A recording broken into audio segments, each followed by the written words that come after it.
वो भी आए और स्वामी जी विनोद शास्त्री जी, मेरे प्रिय डॉक्टर जी, संभवतः दूसरी बार मिल रहे हैं। पहचान लेंगे आपको। भाई सत्येंद्र जी और बहन मीनाक्षी जी, उपस्थित सभी सम्मानित क्षेत्रवासियों,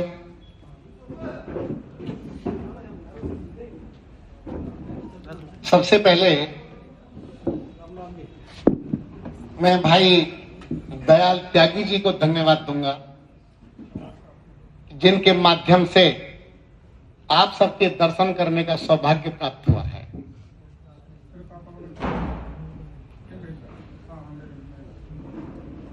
आज हम जिन पवित्र आत्मा की स्मृति में यह पुनीत कार्य कर रहे हैं, उनको मेरी ओर से सादर आदर के साथ श्रद्धांजलि अर्पित करता हूं। मैं अपनी, कहते हैं कीर्तिम यस्य से जीवति, जीवित कौन है? जिसकी कीर्ति फैली है।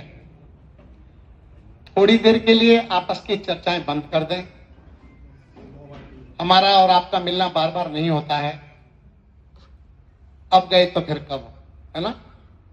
जो कहा जाए ध्यान से सुने, समझने का प्रयास करें, और जो जो विषय आपके सामने आएंगे उस पर चिंतन भी करना। और मोबाइल तो एक ऐसी चीज, धरोहर है ये कहीं बंद नहीं रहता। ये तो शमशान में भी चालू रहता है। वह चिता जल रही होती है और वहां पर भी धंधे की बात चल रही होती है। थोड़ी देर के लिए उसको शांत रखेंगे, ठीक है? कहते हैं कीर्तिम यस्य से जीवति, जीवित कौन है?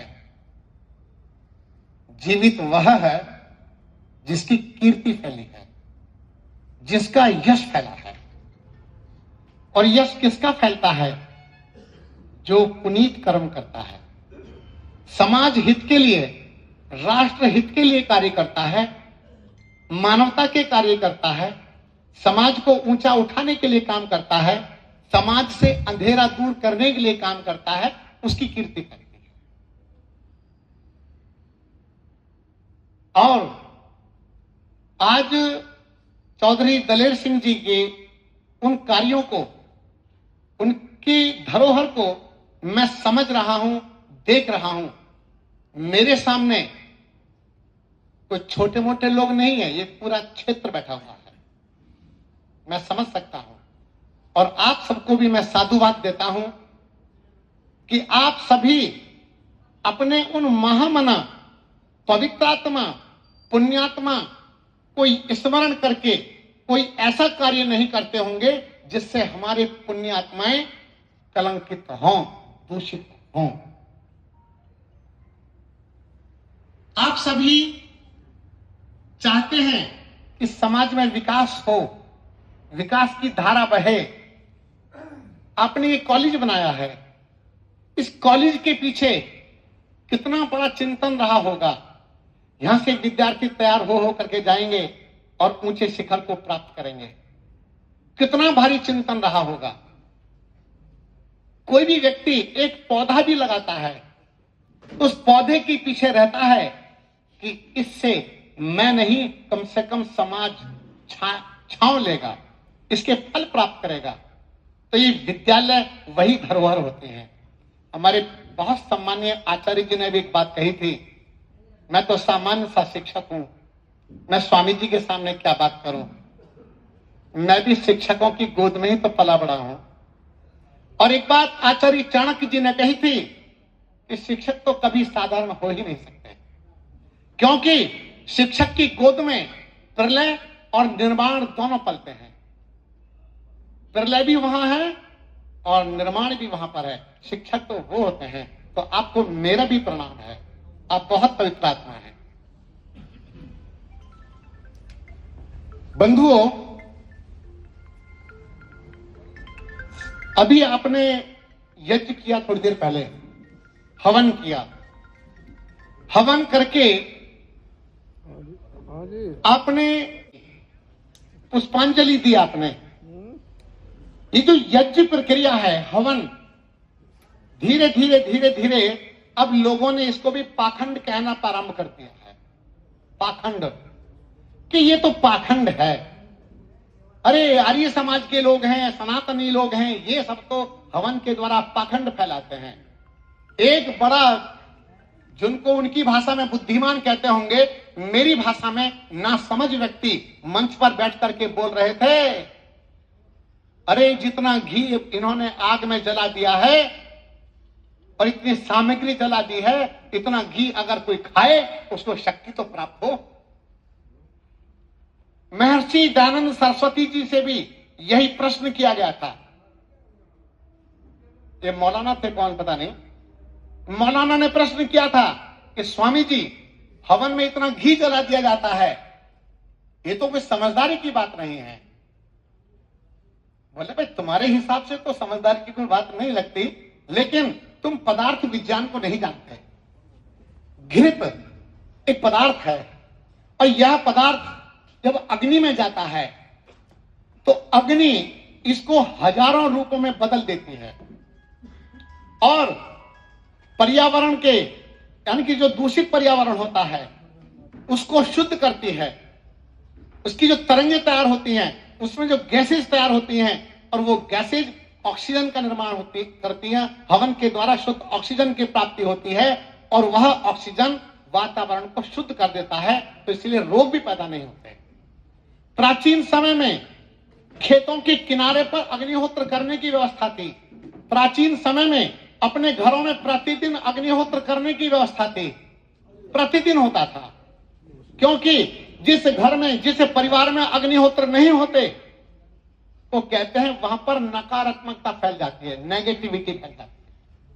क्यों? हवन ही है जो वातावरण को, पर्यावरण को शुद्ध करने का काम करता है, और कोई नहीं। पहले कोरोना नाम की बीमारी आई थी, कोरोना, मैंने उसके ऊपर धड़ाधड़ वीडियो बनाई, वीडियो पर वीडियो और वीडियो पर वीडियो। मैंने भी नाक में दम करके रखा, लेकिन मेरा तो चैनल ही खत्म करा दिया। पूरा चैनल, निरोग भारत चैनल था मेरा, निरोग भारत नाम का यूट्यूब चैनल, वो पूरा का पूरा उड़ा दिया। इसी तरह से हवन ही है जो आपके परिवार को बचा के रख सकता है।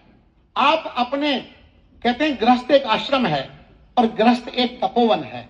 आप अपने घर में अगर अग्निहोत्र प्रारंभ कर देते हैं, अपनी एक वेशभूषा तैयार कर लेते हैं, धोती कुर्ता।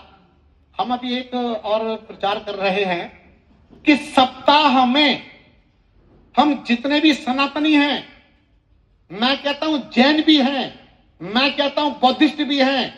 अरे मैं बौद्धिस्ट के खानदानों को जानता हूं अच्छी तरह से, सबको जानता हूं। उनके जितने भी पुरखे थे वे सब के सब धोती और कुर्ता ही तो पहना करते थे। बोलो हाँ या ना? धोती और कुर्ता ही पहना करते थे। लेकिन कम से भी कम, चलो आपने मुगलों की वेशभूषा धारण कर ली, अंग्रेजों की वेशभूषा धारण कर ली, हमें उसको उतारने में शर्म आती है, लेकिन कम से कम सप्ताह में एक दिन तो रख लें कि ये मेरा आज धोती कुर्ता का है, आज मैं पूरा सनातन के ढंग से जीऊंगा। आप अपने काम के हिसाब से, कारोबार के अनुसार आप अपनी वेशभूषा धारण कीजिए। मैं नहीं कहूंगा कि आप कोर्ट में धोती कुर्ता पहन करके जाइए, वहां की अपनी एक मर्यादा है, वहां की अपनी वेशभूषा है। लेकिन जब आप अपने परिवार में होते हैं, जब आप छुट्टी का दिन होता है, उस दिन के लिए बढ़िया धोती कुर्ता ला करके रखो। क्या बुराई है जी? बताओ क्या बुरा है? और मैं अपने नौजवान साथियों से भी कहना चाहूंगा, नौजवानों को कहूंगा कि एक ऐसी टोली बनाइए, एक ऐसी टीम तैयार कीजिए कि आज के दिन जब भी हम बाहर निकलेंगे धोती और कुर्ता पहन करके ही निकलेंगे। अरे सीखो किसी और से भी। ये छोटी छोटी बातें समझ में नहीं आती। अपने छोटे छोटे बच्चों को और माताएं बहनें अपना स्वदेशी परिधान धारण करके बाहर निकले। छोटा सा बच्चा है आपका, उस छोटे बच्चे को धोती कुर्ता पहनाइए और उसकी उंगली पकड़कर फिर आप बाजार में चलिए, आप सबसे अलग दिखाई देंगे, आपका बच्चा सबसे अलग दिखाई देगा। गलत है क्या? सप्ताह में एक दिन तो आप कर सकते हैं। बाबूजी वाला सिस्टम छोड़ दीजिए थोड़े समय के लिए। मैं कोई प्रोफेसर नहीं हूं, मैं कुछ नहीं केवल एक सनातनी हो, शुद्ध भारतीय हो। और उस दिन और एक काम कीजिए, उस दिन अपना आहार बिल्कुल प्राकृतिक ग्रहण कीजिए। वैसे तो प्राकृतिक आहार ही ग्रहण करना चाहिए, उस दिन थोड़ा सिस्टम को और बदल दीजिए। अरे मैं कहूंगा कि वो सातवां जो दिन आएगा उसकी आपको प्रतीक्षा रहा करेगी। और फिर धीरे धीरे धीरे धीरे अपने परिधान में परिवर्तन लेकर के आए। दादा दिलेर सिंह जी धोती पहनते थे या पैंट पहनते थे? सही बताना मुझे। धोती कुर्ता पहनते होंगे। आपके जो परिवार के जो बड़े लोग रहे होंगे वे सब भी धोती कुर्ता ही पहनते थे। लेकिन अब हम बदल गए पूरी तरह से। हमको बदलना है, अब बदलना है। हम पहले बदल चुके थे, अब फिर बदलना है, फिर परिवर्तन लाना है। सनातन का झंडा उठा करके चलूंगा, लेकिन जाऊंगा अंग्रेजी वेशभूषा में। अरे जब तुम सनातन की बात करते हो, जब सनातन सनातन चिल्लाते हो, तो सनातन संस्कृति के विषय में पढ़ना भी चाहिए। सनातन संस्कृति के बारे में पढ़ो और अपने इतिहास से शिक्षा भी प्राप्त करो। जो अपना गौरवशाली इतिहास रहा है उसको भी पढ़ना चाहिए। और जहां पर हम हारे हैं, जहां पर हमारी पराजय हुई है, वो आगे तो कुछ वो पराजय सामने नहीं खड़ी हुई है, आगे कोई मुश्किलें तो खड़ी हुई नहीं है। इस पर भी चिंतन करो। मैं उसका दिग्दर्शन कराऊंगा, अभी कराऊंगा थोड़ी देर में। तो परिवर्तन हमें अपने अंदर लेकर के आना है। हमारे सभी पूर्वज जितने भी थे, अच्छा मुझे एक बात बताओ, पहले डॉक्टर थे? नहीं थे। इतनी सारी चिकित्सा पद्धतियां थी? नहीं थी। क्यों नहीं थी? क्योंकि लोग पहले के समय जीना जानते थे। उनके जीना जानते थे तो उनके पास जीवन भी होता था। 90 साल के दादाजी हैं, साइकिल चला के जा रहे हैं। 100 साल के दादाजी हैं तो साइकिल पर चले जा रहे हैं। क्यों? क्योंकि वो जीना जानते थे और वो आज भी जीवित हैं। जो जीना सीख गए, जो जीना जानते थे, वो ही जीवित रहते हैं। दादा दिलेर सिंह जी, चौधरी दिलेर सिंह जी, मैं तो दादा इसलिए कह रहा हूं क्योंकि मेरे तो दादा स्वरूप रहे होंगे। तो इसी प्रकार से उन लोगों ने अपना जीवन जिया और बढ़िया ढंग से जिया। आपने देखा होगा आजकल जो छोटी छोटी आयु के नौजवान दिखाई दे रहे हैं, छोटी छोटी आयु के, कई लोगों ने, इन युवाओं ने अपना जो बेड़ा गर्क किया है, ये तो मुझे समझ नहीं आ रहा कि इनका आगे सुधार कैसे होगा। क्यों? नशाखोरी इतनी फैल गई है, जब तक इनकी नशा वाली पार्टी ना हो तब तक इनको आनंद नहीं आता। क्यों?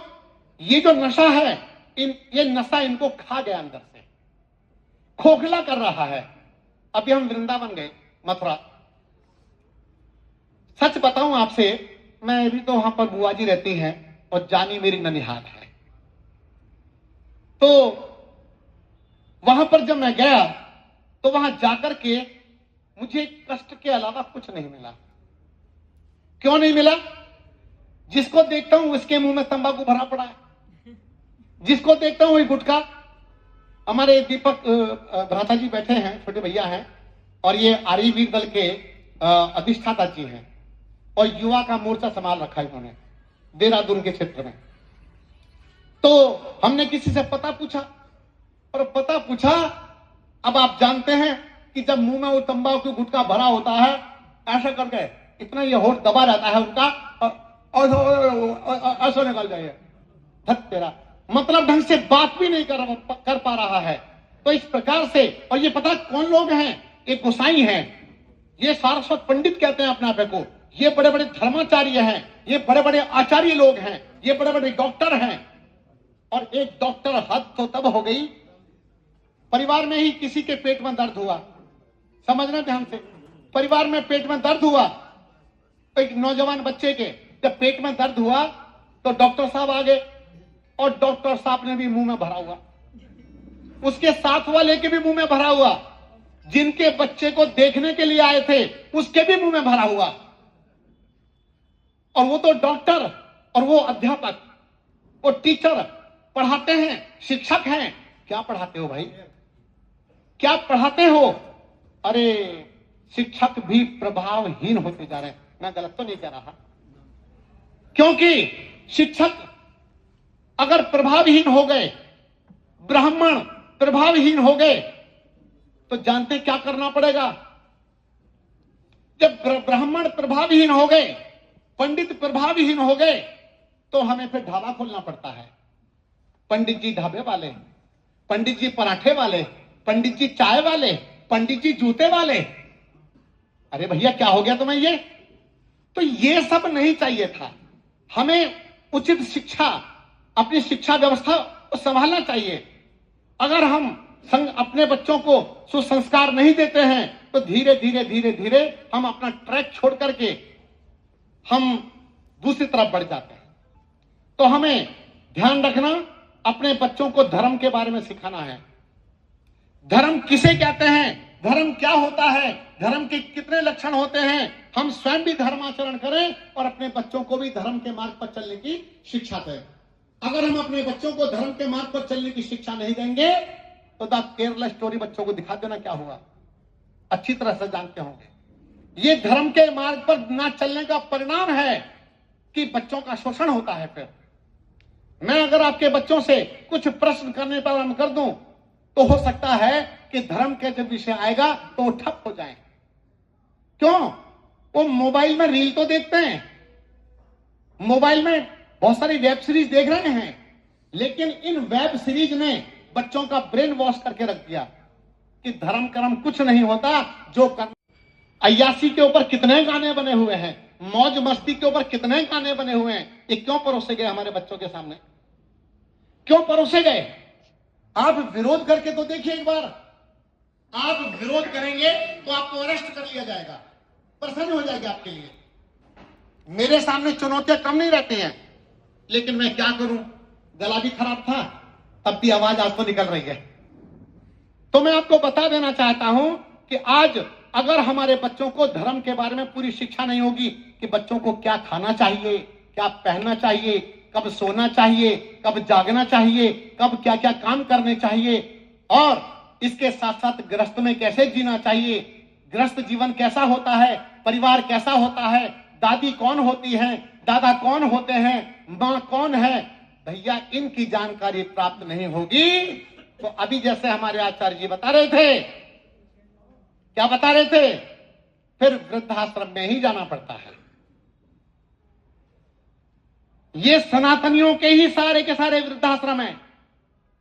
बोलो हाँ या ना? बिल्कुल सही। जितने भी वृद्धाश्रम हैं वो सब हिंदू सनातनियों के ही हैं।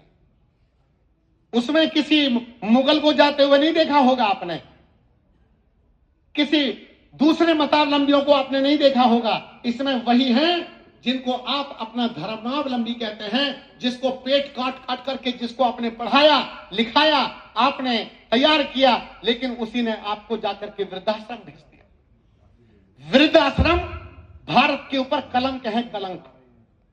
क्यों? इसके पीछे जो समस्या है वो है बच्चों के अंदर सेवा भाव की कमी और संस्कारहीनता। जहां संस्कारहीनता होगी, जहां अपने बड़ों का आदर नहीं होगा, जहां अपने बड़ों का आदर नहीं होगा, तो वहीं पर जाकर के वृद्धाश्रम का मार्ग खुलता है। अब सुनिए मेरी बात ध्यान से। अभी आपने एक मौन प्रजापति कौन? संपूर्ण विश्व का प्रजापति, संपूर्ण विश्व का स्वामी। संपूर्ण विश्व के स्वामी को प्रजापति कहते हैं। जो समस्त प्रजा का, समस्त समूह का स्वामी है, उसको प्रजापति कहा जाता है। तो उनके सम्मान में हम मौन हो गए। अब मैं ये कहूंगा कि इस आहुति को अपने परिवार के जो वयोवृद्ध हैं, क्योंकि हमारे परिवार के वयोवृद्ध कौन है? घर के प्रजापति।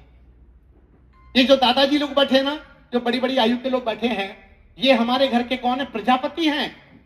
अरे इनके जीवन में कितना तप रहा होगा, कितनी समस्याएं सही होंगी। आज अगर ये 70 साल के हैं, अगर ये आज 80 साल के हैं, तो इस 80 साल की तपस्या का अनुमान लगाइएगा जरा। और पोता कहता है, बेटा कहता है, दादाजी आपको तो अकल ही नहीं है, आपको तो अकल ही नहीं है। क्यों? वो जो मोबाइल ने ब्रेन वॉश किया है ना, ब्रेन वॉश किया है मोबाइल ने। अब इनको ये समझ नहीं है कि ये दादा 70 साल से सब कुछ देखते चले आ रहे हैं। इतनी सूझबूझ, इतना ब्रिलियंट माइंड है इनका। एक बात और बता देता हूं, अगर कोई व्यक्ति 80 वर्ष की आयु में एक बार भी विद्यालय नहीं गए, बात सुनने में अटपटी लग रही होगी तो, लेकिन मैं फिर भी कहूंगा जीवन के उतार चढ़ाव के अनुभवों से वो भी वयोवृद्ध हैं। वृद्ध किसे कहते हैं? वृद्ध वृद्ध उसे कहते हैं जो वृद्धि को प्राप्त हुए हो। वृद्ध उन्हें कहा जाता है जिनकी वृद्धि हुई हो। तो ये हमारे वयोवृद्ध हैं, तो ये हमारे घर के प्रजापति हैं। और जब ये चले जाते हैं तो इनका स्थान पुत्र के पास आ जाता है, यानी कि पिता। जो पिता हैं वो प्रजापति हो जाते हैं। तो हमारे यहां पर क्या है? अपने बड़ों के सामने ऊंची आवाज में बात करने की परंपरा नहीं है। हमारे समाज में हम अपने बड़ों के सामने, बड़े भैया के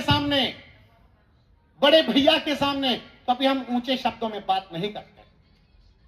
ये हमारे संस्कार हैं, ये हमारा चिंतन है और ये हमारी धरोहर है। लेकिन आज एक बहुत बड़ा दुर्भाग्य हमारे सामने घूम रहा है। अब मैं एक दिग्दर्शन कराने का प्रयास करता हूं।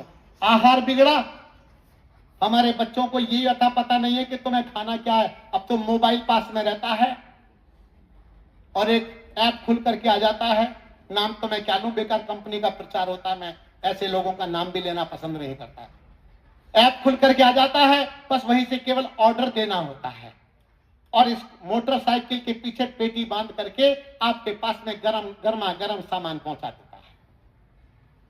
और वो जो सामने आया है खाने का पदार्थ, बस उसको खा खा करके आपके बच्चे नौनिहाल आगे उन्नति करने का रास्ता खोज रहे हैं। ये जो उन्नति करने का रास्ता खोज रहे हैं, उन बच्चों से पूछो जो अपने माता पिता को छोड़ करके विदेश चले गए हैं कि मां के हाथ की रोटी के लिए वो कितना तरसते होंगे। ये आज घर में हैं और घर में रह करके मां के हाथ की रोटी की उनकी वैल्यू, उनके मूल्य का पता नहीं है।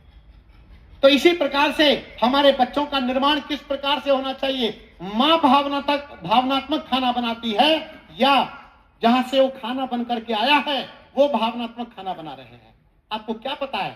तंबाकू खा रखा हो, वही उसकी गंदी स्मेल आ रही हो, क्या पता शराब पी करके भी आ गया हो, क्या पता किस रूप से वो खाना बन रहा है, क्या पता आटे को पैरों से गूंथा जा रहा हो, क्या पता सब्जी किस दुर्गति में पड़ी हुई है, लेकिन आपके पास तो बस वो तला करके भेज दिया जाता है और आपके बच्चे उसको क्या मानते हैं? एडवांस। अपने को बच्चे एडवांस समझने लगे हैं और ये एडवांस हो जाना ये बच्चों के पतन का कारण बनेगा और पतन का कारण बन रहा है। माताओं, बहनों, बंधुओं, पीड़ा होती है जब मैं बच्चों की बुरी हालत देखता हूं। आज छोटे छोटे बच्चों को कैंसर बन रहे हैं, आज छोटे छोटे बच्चों को हार्ट अटैक हो रहे हैं। दादाजी ठीक हैं, दादाजी को ब्लड प्रेशर भी नहीं है, लेकिन 30 साल के पोते को हार्ट अटैक हो गया। 30 साल के पोते को हार्ट अटैक हो गया कि 30 साल के पोते को लेकर के हॉस्पिटल में जा रहे हैं, मुश्किल से उसके प्राण बचा करके लेकर के आए, वो भी बाईपास करना पड़ा। बताइए 30 साल कोई आयु होती है? क्यों हुआ है हार्ट अटैक? ये सारी की सारी आर्टरीज उसने ब्लॉक कर दी हैं। जितने पेय पदार्थ, ये दूषित पेय पदार्थ हमारे बच्चों के सामने परोसे गए हैं। आप जब सम्मान करते हैं किसी का, वो रंग बिरंगा पानी टेबल पर ला करके सजा देते हो, एकदम रंग बिरंगा पानी टेबल पर ला करके सजा देते हैं। बस ये हो गई हमारी विरासत। मेरी बहन ने तो मुझे दूध का गिलास पिलाया कि स्वामी जी के लिए दूध मंगवाइए। क्यों? मैं तो किसी प्रकार की कोई गलत वस्तु खाता पीता ही नहीं हूं। इस तरह से संस्कार में ही नहीं है, स्वभाव में ही नहीं है। और मैं तो जिन गुरु का शिष्य हूं, मेरठ में पांचली आश्रम है, पांचली में एक आश्रम है, मैं आपको थोड़ा बता देता हूं। वो मेरी तपस्थली रही है।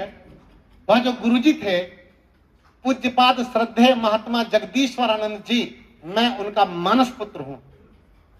मानस पुत्र, मुझे गौरव है कि मैं उनका पुत्र बना, दत्तक पुत्र बना। और पुत्र होने के नाते मैं उनको बारीकी से देखा करता था, कितना बोलना है, कितना नहीं बोलना है, क्या खाना है, क्या नहीं खाना है। बहुत ध्यान रखते थे गुरुजी। क्यों? हमारे सबके जीवन में कोई ना कोई ऐसा मार्गदर्शक अवश्य होना चाहिए जिसका जीवन नपतुला हो और अच्छा जीवन हो, जिसको आप आइडल मान सके, आदर्श मान सके। अगर आपके बच्चों के जीवन में कोई अच्छा गुरु नहीं आएगा, अच्छा कोई शिक्षक नहीं आएगा, अच्छा मार्गदर्शक नहीं आएगा, तो बच्चों को भी दिशा देने वाला कोई नहीं मिलता। तो इसी प्रकार से अगर आज आप मुझे भी देख रहे हैं तो मुझे मेरे गुरुजी का आशीर्वाद प्राप्त हुआ है। तो इसी तरह से गुरुजन वही होते हैं जो बच्चों को सही दिशा देते हैं। अब आइए अगला विषय। आज समस्याएं हमारे सामने बहुत चुनौती लेकर के खड़ी है। केवल योगी जी लड़ रहे हैं, मोदी जी लड़ रहे हैं, उनकी टीम लड़ रही है, लेकिन बाकी के बाकी सब के सब तमाशा देख रहे हैं। और तमाशा देख रहे हैं, शेर को हराने का प्रयास कर रहे हैं। रात और दिन एक ही काम में लगे हुए हैं, किसी ना किसी तरह से योगी को भगाओ उत्तर प्रदेश से। और सन 2027 आने वाले 27 की लोगों की बड़ी बड़ी तैयारियां चल रही है। ये करेंगे और लॉलीपॉप देंगे जनता को, जैसे पीछे दिया था खटाखट वाला। खटाखट के लॉलीपॉप दिए जाएंगे और अपने उल्लू सीधे किए जाएंगे। लेकिन याद रखना, जो सनातन संस्कृति के संवाहक हैं, सनातन संस्कृति, सनातन धर्म, सनातन मत को आगे ले जाने का काम वही कर सकते हैं जिनको सनातन संस्कृति से प्रेम होगा, जो उसका आचरण कर रहे हैं। अगर आज सनातन संस्कृति खतरे में आ गई, संकट में आ गई, तो याद रखना आप नहीं बचेंगे, हम नहीं बचेंगे। क्योंकि पिछले इतिहास को आप लोग याद कर लीजिए, जयचंद पहले भी कम नहीं थे और जयचंद आज भी कम नहीं है। गद्दारों की पहले भी कमी नहीं थी और गद्दारों की आज भी कमी नहीं है। ऐसा मत समझना कि मैं कोई मोदी जी का प्रचारक हूं, मैं योगी जी का प्रचारक हूं। मैं राष्ट्र का हितैषी हूं, राष्ट्र चिंतन करता हूं। ब्रेन भी खुला है, मस्तिष्क खुला है और आंखें खुली हैं, पूरी तरह से देखता हूं। और जो उचित लगता है, राष्ट्र हित में लगता है, वो कोई भी हो उसका ही मैं प्रचारक होता हूं, उसके लिए काम करता हूं और करना भी चाहिए। क्यों? आज अगर हमारी आवाज बंद रही तो कल हमारी आवाज खुल नहीं पाएगी। बोलो, अपनी बात रखो, दमदार तरीके से रखो। अब सुनो एक पीड़ा मेरी। आप ये चाहते हैं सनातन संस्कृति को भारत से नष्ट कर दिया जाए? नहीं चाहोगे। आप चाहते हैं हिंदू समाज से खत्म हो जाए, हिंदुत्व खत्म हो जाए? नहीं चाहते होंगे। तो सबसे पहले मैं आपसे एक निवेदन करता हूं, आपस में जाति पाति का विरोधाभास को मिटा दीजिए। अभी योगी जी ने एक जयघोष किया, उद्घोष दिया, बटेंगे तो बटेंगे। अगर हम जातियों में वैसे तो जाति हम सबकी एक है। मैं मतों की बात नहीं कह रहा, वर्तमान में जो जातियां बनी हुई हैं, जिनको जाति के नाम से घोषित कर दिया गया है। जैसे एक चिंगारी दे रहा हूं, कठिनाई लगेगी सुनने में। एक चिंगारी यह है जिसको आप चमार कहते हैं, जिसको आप भंगी कहते हैं। इनका जरा इतिहास उठा करके देख लेना कि ये आए कहां से है। चमार कोई शब्द ही नहीं था, भंगी नाम का कोई शब्द ही नहीं था। चमर वंश के क्षत्रिय थे। है जानकारी किसी को? चमर वंश के क्षत्रिय थे। तो उनका जो गौरवशाली इतिहास है, जिस समय सिकंदर लोदी ने अपना आतंक मचाया भारत में, मंदिरों की तोड़फोड़ करनी प्रारंभ कर दी, और इसके साथ साथ विध्वंसकारी ने जब इतना विध्वंस करना प्रारंभ कर दिया, तो जानते क्या हुआ? संत गुरु रविदास जी ने आवाज उठाई मुगलों के खिलाफ, मुगलों के विरुद्ध आवाज उठाई कि ये गलत है। आज दुर्भाग्य है कि गलत को गलत कहने वाला भी अपराधी बन जाता है। हम जैसे अपराधी हैं तो हैं। तो इसी प्रकार से जब उन्होंने आवाज उठाई तो गुरु जी को बंदी बना लिया गया। जब बंदी बना लिया गया तो उसके बाद की कहानी क्या हुई? गुरुजी को टॉर्चर किया गया, मारा पीटा गया, उनको प्रताड़ना दी गई। और जब पता चला सम्राट चमर सेन जी को, जो उनको अपना गुरु मानते थे, उन्होंने दिल्ली पर चढ़ाई कर दी। जब दिल्ली पर चढ़ाई की तो सम्राट चमर सेन पराजित हो गए। क्योंकि तो इतनी विशाल सेना, एक रजवाड़े की सेना, उसमें अंतर होता है। और ये वो लोग थे जिनके राणा सांगा के साथ में रोटी बेटी का संबंध था। और उसके बाद फिर क्या हुआ जानते हैं? इन सबको बंदी बना लिया गया और वहां पर चमड़ा छीलने का काम करवाया गया। और जब चमड़ा छीलने का काम करवाया गया, इनको वहीं पर चमार नाम से पुकारा जाने लगा कि तुम चमड़े का काम करते हो, चमार हो तुम सबके सब, कहां कि तुम क्षत्रिय हो। और जब बेचारे वहां से लुटे पिटे, बुरी हालत, वस्त्र भी फटे हुए हैं, शरीर फटा हुआ है, दुर्गति में जी रहे थे, ऐसी अवस्था में जब वापस लौट करके आए तो हमारे ही बहुत सारे लोगों ने इनका भी बहिष्कार कर दिया। दुर्भाग्य हुआ ये। अरे मेरे जैसा कोई सन्यासी होता अपने गले से लगा लेता और उनको चमार शब्द से वही की वही मुक्ति दिलाती होती। तो मैं आपको बताऊं कि बेचारे इनका जो वंश था एक चमर वंश था। ऐसे भंगियों का भी है। भंगियों का भी इतिहास बहुत खतरनाक है। इन्होंने ये अपनी बेटियों को बचाने के लिए जाने क्या क्या इन्होंने किए। मुगलों ने यहाँ बड़े आतंक मचाए। और आज भी सनातन संस्कृति को मिटाने के लिए आप जानते हैं कितनी बुरी हालत हो चुकी है। उत्तराखंड के कई गांव लगभग खत्म हो लिए, उसमें बाहुल्य हो चुका है। और आपको बताता हूं, रात और दिन हमारे परिवार तो सो रहे हैं गहरी नींद में।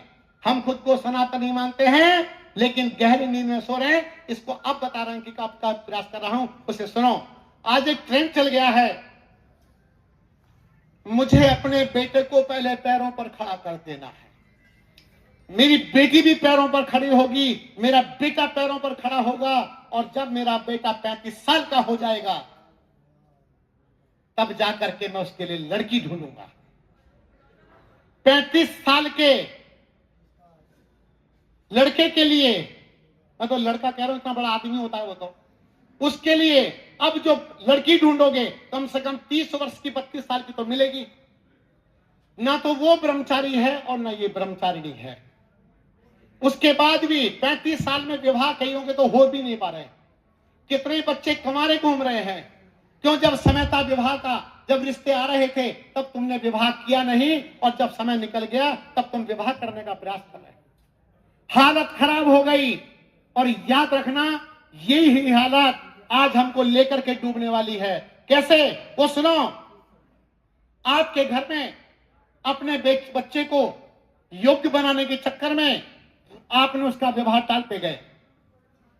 अध्यापिकाएं, कितनी अध्यापिकाएं, क्योंकि विद्यालयों में मैं जाता रहता हूं मोटिवेशन प्रोग्राम देने के लिए, बच्चों को जागरूक करने के लिए जाता हूं, तो वहां पर भी मैं देखता हूं कई सब ऐसे ही कुमारे घूम रहे हैं। तो ये कितनी बुरी बात है जानते हैं? इसका दुष्परिणाम। और गलती से अगर विवाह हो गया, विवाह होने के बाद फिर हमारे घर में बच्चे नहीं होते, संतान नहीं होती, और संतान अगर हो गई तो सिर्फ एक, फिर कहते हैं शेर का बच्चा एक ही अच्छा।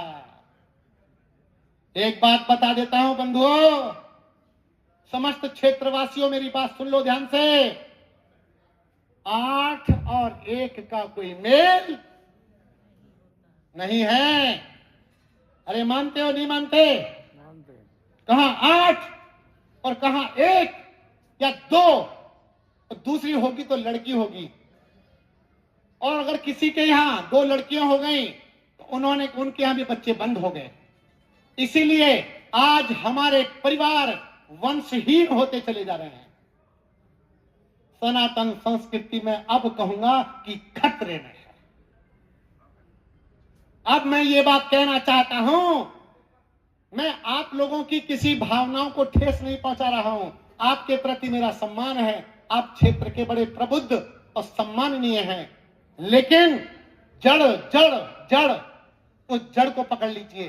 सन 1947 से लेकर के अब तक हम 3 गुना और वे 10 गुना। मेरी बात समझ में आ रही है?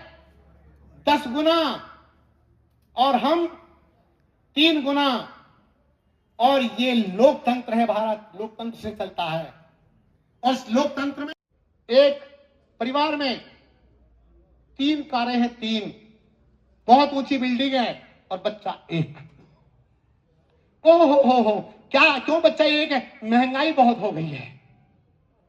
ये महंगाई का रोना रोते रहेंगे जीवन भर और देश को गुलाम बनवाने की ओर लेकर चले जाएंगे। ये सारी की सारी महंगाई तुम्हारे लिए ही है और किसी के लिए कोई महंगाई नहीं है। दूसरा वर्ग कभी आंदोलन करता नहीं मिला महंगाई का। कभी उसने पेट्रोल पंप की बात नहीं कही। तुम्हारे लिए पेट्रोल महंगा है। 1 बच्चा है, करोड़ों की संपत्ति है और तुम्हारे लिए पेट्रोल महंगा है। अरे सम्मान दो, गौरव समझिए कि आज योगी जी हैं और योगी जी नहीं है तो फिर क्या होगा। तो इसीलिए अच्छा निर्णय लेने वालों की धीरे धीरे कमी होती जा रही है। आज आपकी आवाज बुलंद है, मैं भी इतना धड़ल्ले से बोलता हूं मंचों पर जाकर के, तो इसलिए बोलता हूं क्योंकि योगी जी है। वरना पालघर में 2 साधु दिन दहाड़े मार दिए थे। हमारे जैसे भी टारगेट पर रहते हैं। तो इसीलिए मैं बता देना चाहता हूं, इस संदेश को साथ लेकर के जाना। अपने वंश बढ़ाओ, अपने वंश बढ़ाओ, निर्वंशिया नहीं हो जाना। अगर परिवार निर्वंश हो गए तो हमारा समाज चौपट हो जाएगा। एक व्यक्ति के पास में, मेरे कैंप में, मेरे शिविर होते जी कैंप, अभी मेरा बंद कर रखे हैं। पर हमला क्यों नहीं कर देते मोदी जी? इधर हमला क्यों नहीं कर देते? इसको तो जबान हिल रही है, खाली व्हाट्सएप पर लिखना आता है इसे। ये व्हाट्सएप के योद्धा हैं, ये फेसबुक के योद्धा हैं। अरे तुम्हें तो केवल मोदी जी दिखाई दे रहे हैं, उसको पूरा देश दिखाई दे रहा है। अंदर की सारी स्थितियां दिखाई दे रही हैं। कैसे क्या होगा उसके बाद में? अर्थव्यवस्था कैसे प्रभावित हो जाएगी? एक झटके में अर्थव्यवस्था प्रभावित होती है। मजाक समझ लिया है। जो ये आप चौड़ी चौड़ी सड़कों पर चल रहे हो ना, भागे चले जाते हो। अभी हाईवे पर भागे चले जा रहे हैं। दुनिया भर के आपको सुविधाएं दी जा रही हैं, लेकिन इस सुविधाओं को भी कई दुष्ट लोग नकार रहे हैं। क्या किया है? मैं कहूंगा जो राष्ट्र का है वो हमारा है, जो राष्ट्र का नहीं है, जो देश के लिए गद्दारी करता है, वो किसी का भी नहीं है। आइए अब हम सब संगठित हो जाएं, राष्ट्र के सच्चे और अच्छे नागरिक बने और अपना परिचय दें कि हम सनातन संस्कृति के संवाहक हैं। हमको देखते ही पता चले कि इसकी आंखों में अगर देखा तो कुछ अलग ही झलक आती है। इसकी चाल को देखता हूं, क्षत्रियत्व दिखाई देता है, क्योंकि एक व्यक्ति के अंदर ब्राह्मण भी है, क्षत्रिय भी है, वैश्य भी है, शूद्र भी है। समय समय पर वे सब स्थितियां एक व्यक्ति के जीवन में अपने आप ही आती जाती रहती हैं। तो आप लोगों ने मेरी बातों को बहुत ध्यान से सुना। जो कहा है आप सबके कल्याण के लिए कहा है, जो कहा है राष्ट्र हित को दूर तक ध्यान में रख करके कहा है, जो कहा है आप सबको अंदर से चेतना लाने के लिए कहा है। और हो सके तो बच्चों को शराब पार्टी से दूर करने का प्रयास कीजिए। अपनी शक्ति दिखानी है तो राष्ट्र की उन्नति में शक्ति दिखाइए, अपने राष्ट्र को बचाने की शक्ति दिखाइए। अगर हमारा राष्ट्र बचेगा, सनातन बचेगा तो हम बचेंगे, और हम नहीं है तो सनातन भी नहीं है। बहुत बहुत धन्यवाद। ओम शांति। पर हमला क्यों नहीं कर देते मोदी जी? इधर हमला क्यों नहीं कर देते? इसको तो जबान हिल रही है, खाली व्हाट्सएप पर लिखना आता है इसे। ये व्हाट्सएप के योद्धा हैं, ये फेसबुक के योद्धा हैं। अरे तुम्हें तो केवल मोदी जी दिखाई दे रहे हैं, उसको पूरा देश दिखाई दे रहा है। अंदर की सारी स्थितियां दिखाई दे रही हैं। कैसे क्या होगा उसके बाद में? अर्थव्यवस्था कैसे प्रभावित हो जाएगी? एक झटके में अर्थव्यवस्था प्रभावित होती है। मजाक समझ लिया है। जो ये आप चौड़ी चौड़ी सड़कों पर चल रहे हो ना, भागे चले जाते हो, अभी हाईवे पर भागे चले जा रहे हैं, दुनिया भर के आपको सुविधाएं दी जा रही हैं, लेकिन इस सुविधाओं को भी कई दुष्ट लोग नकार रहे हैं। क्या किया है? मैं कहूंगा जो राष्ट्र का है वो हमारा है, जो राष्ट्र का नहीं है, जो देश के लिए गद्दारी करता है, वो किसी का भी नहीं है। आइए अब हम सब संगठित हो जाएं, राष्ट्र के सच्चे और अच्छे नागरिक बने और अपना परिचय दें कि हम सनातन संस्कृति के संवाहक हैं। हमको देखते ही पता चले कि इसकी आंखों में अगर देखा तो कुछ अलग ही झलक आती है। इसकी चाल को देखता हूं, क्षत्रियत्व दिखाई देता है, क्योंकि एक व्यक्ति के अंदर ब्राह्मण भी है, क्षत्रिय भी है, वैश्य भी है, शूद्र भी है। समय समय पर वे सब स्थितियां एक व्यक्ति के जीवन में अपने आप ही आती जाती रहती हैं। तो आप लोगों ने मेरी बातों को बहुत ध्यान से सुना। जो कहा है आप सबके कल्याण के लिए कहा है, जो कहा है राष्ट्र हित को दूर तक ध्यान में रख करके कहा है, जो कहा है आप सबको अंदर से चेतना लाने के लिए कहा है। और हो सके तो बच्चों को शराब पार्टी से दूर करने का प्रयास कीजिए। अपनी शक्ति दिखानी है तो राष्ट्र की उन्नति में शक्ति दिखाइए, अपने राष्ट्र को बचाने की शक्ति दिखाइए। अगर हमारा राष्ट्र बचेगा, सनातन बचेगा तो हम बचेंगे, और हम नहीं है तो सनातन भी नहीं है। बहुत बहुत धन्यवाद। ओम शांति।